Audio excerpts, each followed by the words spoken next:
Hi students, welcome back. Today we are going to see NCERT textbook question from chapter 2, chapter name Polynomials, exercise 2.1. So I hope you know about polynomial, but still I'll explain what it is. A polynomial can have constants, variables and exponents, but never divided by a variable. Poly means many. I hope you know the meaning. So it will have many terms, nominal terms.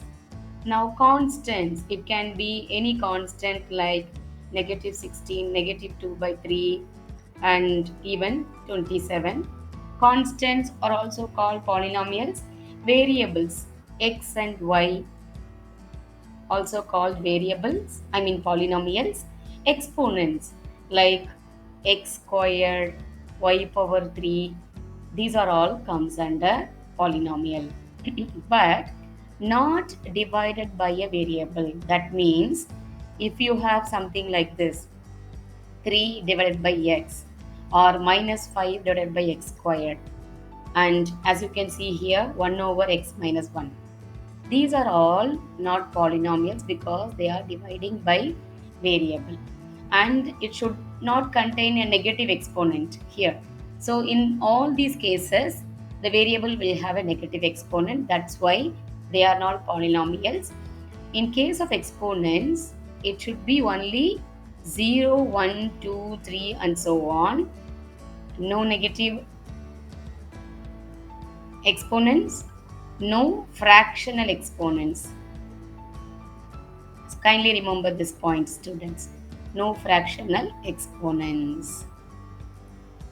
I hope you understand the definition of polynomial.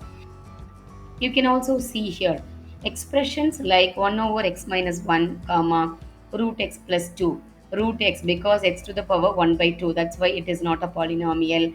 And here you can see it is whole divided by a variable. The x and x squared in the denominator. That's why they are not polynomial. Now I'll tell you about degree of the polynomial. If p of x is a polynomial in x, the highest power of x in p of x is always called the degree. Now look at this example 4x plus 2.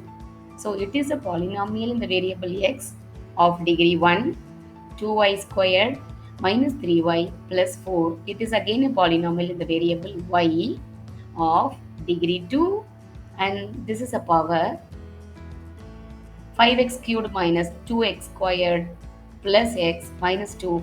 It is again a polynomial in the variable, single variable x of degree 3. And a polynomial can have more than one variables. It's not mandatory that there should be only single variable. For example, 3xy plus 2y squared minus 3x squared plus 19. This is again a polynomial with two variables. So this is all about polynomial, students. I hope you understand. Let's continue with the question. Question says the graph of y is equal to p of x are given in figure 2.10 below for some polynomials p of x. Find the number of zeros of p of x in each case. So before going to the question, I'll explain what are zeros. The zeros of a quadratic polynomial are the x coordinates of the points where the graph or the polynomial in the form ax squared plus bx plus c is equal to 0 intersects the x-axis. Intersects means cuts the x-axis. So look at each figure. Zeros are also called solutions. Solutions of polynomial are the points where it cuts the x-axis. And we also know that the points where it cuts the x-axis, they are also called x-intercepts. And also the y-coordinate of any x-intercept or the y-coordinate on the x-axis, it may be any point, is always 0. Okay, let's look at the first figure. first diagram or first graph.